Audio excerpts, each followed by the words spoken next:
ਦੋਸਤੀ ਕਿਹਨੂੰ ਕਹਿੰਦੇ ਨੇ ਤੇ ਕਿਹਦੇ ਨਾਲ ਦੋਸਤੀ ਨਹੀਂ ਕਰਨੀ ਚਾਹੀਦੀ। ਦੋਸਤੀ ਹੁੰਦੀ ਕੀ ਹੈ? ਪੱਕੀ ਯਾਰੀ ਬਚਪਨ ਦੇ ਦੋਸਤ ਇੱਕ ਹੀ ਹੁੰਦੇ ਨੇ ਤੇ ਮਤਲਬੀ ਯਾਰੀ ਕਿਹਨੂੰ ਕਹਿੰਦੇ ਨੇ। अस्सलामु अलैकुम वरहमतुल्लाहि वबरकातहू।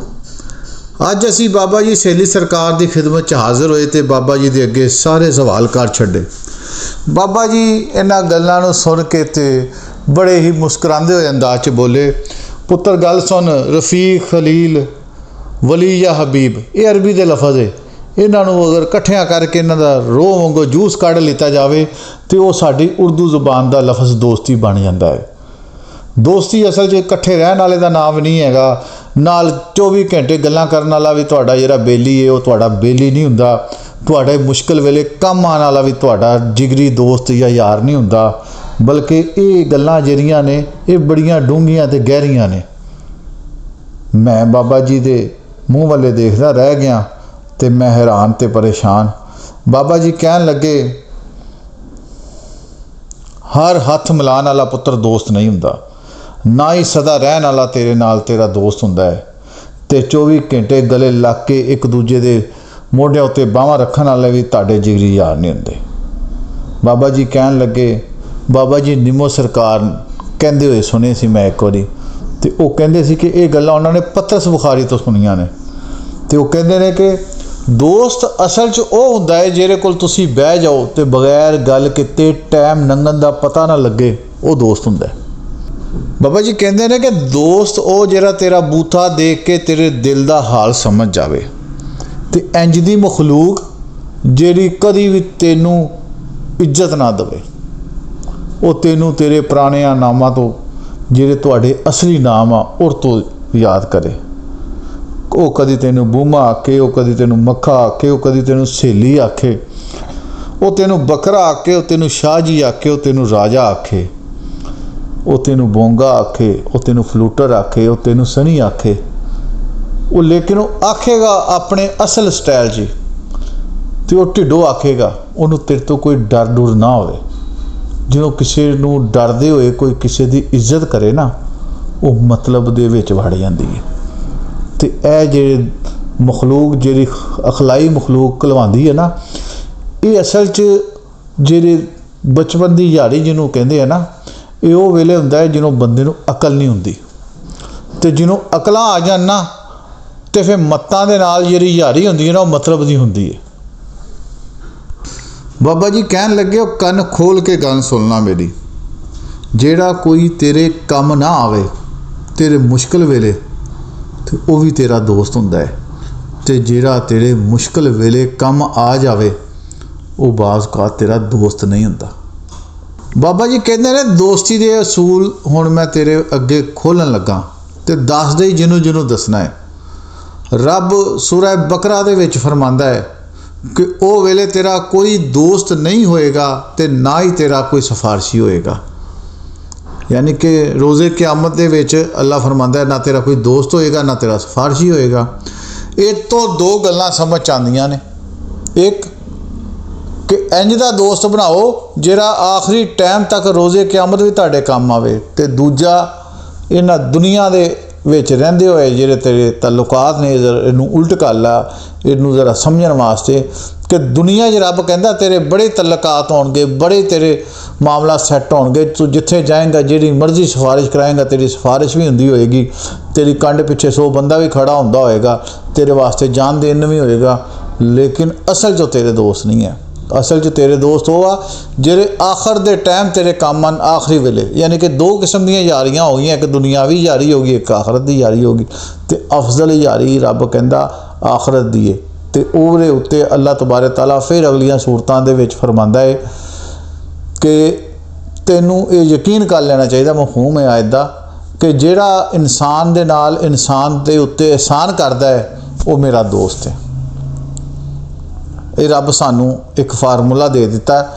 ਇਨਸਾਨੀਅਤ ਦੇ ਨਾਲ ਇੱਕ ਦੂਜੇ ਦੀ ਮਦਦ ਆਉਣ ਵਾਲਾ ਜਿਹੜਾ ਹੈ ਨਾ, ਉਹ ਰੱਬ ਕਹਿੰਦਾ ਮੈਂ ਉਹਦਾ ਦੋਸਤ ਹਾਂ।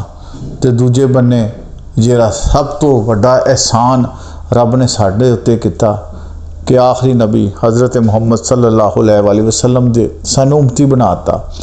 ਤੇ ਅਸੀਂ ਆਪਣੇ ਹਬੀਬ ਦੇ ਨਾਲ ਮੁਹੱਬਤ ਕਰਦੇ ਹੋਏ ਫਿਰ ਉਹਦੇ ਖਾਨਦਾਨ ਦੇ ਵਿੱਚੋਂ ਦੋਸਤੀ ਦੀਆਂ ਮਿਸਾਲਾਂ ਦੇਖਦੇ ਹਾਂ। ਹੁਣ ਮੈਂ ਤੁਹਾਨੂੰ ਦੱਸਾਂ, ਇਹ ਜਿਹੜਾ ਦੋਸਤ ਬਚਪਨ ਦਾ ਟਾਈਮ ਗੁਜ਼ਾਰਨ ਵਾਲਾ, ਤੇਰਾ ਮਾਂ ਪਿਓ ਵੀ ਹੋ ਸਕਦਾ, ਭੈਣ ਭਰਾ ਵੀ ਹੋ ਸਕਦਾ, ਚਾਚਾ ਵੀ ਹੋ ਸਕਦਾ, ਤੇਰਾ ਭਤੀਜਾ ਵੀ, ਭਾਣਜਾ ਵੀ, ਕੋਈ ਵੀ ਹੋ ਸਕਦਾ ਜਿਹੜਾ ਤੇਰੇ ਨਾਲ ਖੜਾ ਰਵੇ।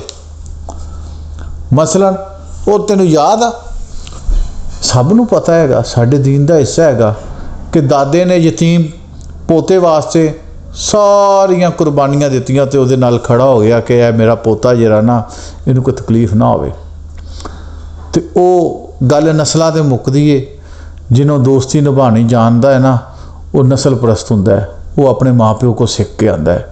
ਫਿਰ ਉਸੇ ਦਾਦੇ ਦੇ ਪੁੱਤਰ ਨੇ ਆਪਣੇ ਭਤੀਜੇ ਯਤੀਮ ਵਾਸਤੇ ਅਰਬ ਦੇ ਸਾਰੇ ਕਾਫਰ ਸਰਦਾਰਾਂ ਦੇ ਨਾਲ ਫਗਾ ਲੈ ਲਿਆ ਤੇ ਡਟ ਗਿਆ। ਉਹਨੇ ਕਿਹਾ ਮੇਰੇ ਭਤੀਜੇ ਵੱਲ ਤੱਤੀ ਵਾਹ ਤੇ ਕਰੋ, ਤੇ ਉਹਨਾਂ ਨੇ ਵੀ ਉਹਨਾਂ ਦੇ ਉੱਤੇ ਆਪਣੀ ਅਖੀਰ ਕਰਤੀ।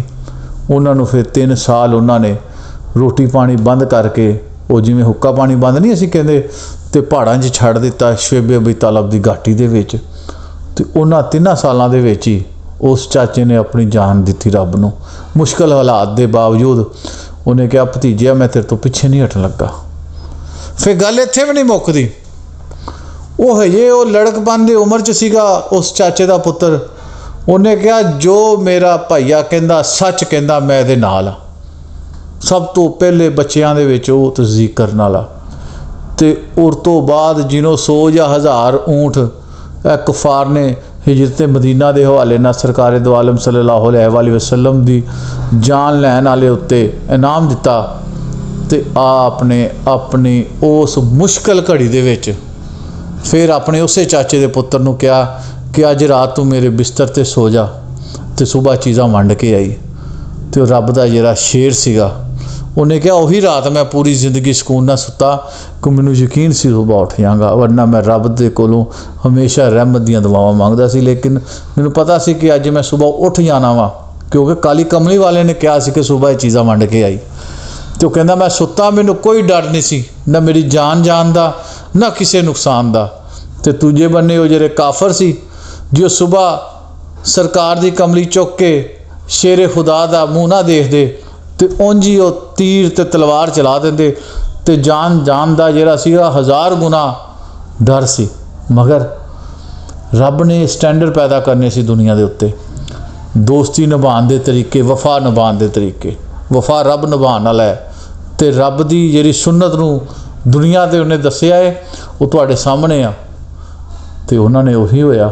ਉਸ ਤੋਂ ਬਾਅਦ ਫਿਰ ਵਫਾਵਾਂ ਨਿਭਾਉਣ ਵਾਲੇ अबू बकर सदीक रज़ी अल्लाह ताला अन्हो, फिर बिलाल हबशी रज़ी अल्लाह ताला अन्हो, तो 313 सहाबा इकराम जिन्हों रब ने एक लहदा गुट च रख के कहता इन्हां वर्गा है ही कोई नहीं रूए ज़मीन ते। उन्हें दोस्तियां निभाउण दे फार्मूले, और वो फार्मूले फिर चलते मुसलमानों के खानदानां विच आ गए ने। वो असीं तुसीं देखदे हां कि माँ प्यो की तरबीयत तो ही औलाद दे विच आंदी है। ते खानदानी नस्ली लोगों तो मुराद ये नहीं वड्डियां जगीरां वाले। सैली सरकार कहते ने कि माड़े घरां 'च वफा की ज़्यादा उम्मीद हुंदी है। वड्डे घरां तो मुराद ये नहीं कि असीं उन्हां दी मुखालफत करन लगे हाँ, उन्हां दे मामलात होर ने, उन्हां नूं अपने प्रॉफिट एंड लॉस का ज़्यादा मसला हुंदा है। बहरहाल बाबा जी फरमांदे ने कि गल मुकांदे मैं मुकान लगा। दोस्त वो हुंदा है कि किसी भी जगह ते फ़ायदा अगर 2 बेलियां का इकट्ठा होवे ते पहला बेली इस करके पैर पिछे कर दे कि यह मेरे मित्र ते यह मेरे सज्जन का फ़ायदा हो जाए, तो दूजा सज्जन मित्र वो फ़ायदा फड़ के अपने पहले बेली ला जाए तो उन्होंने कहे कि यह फ़ायदा तेरा सी।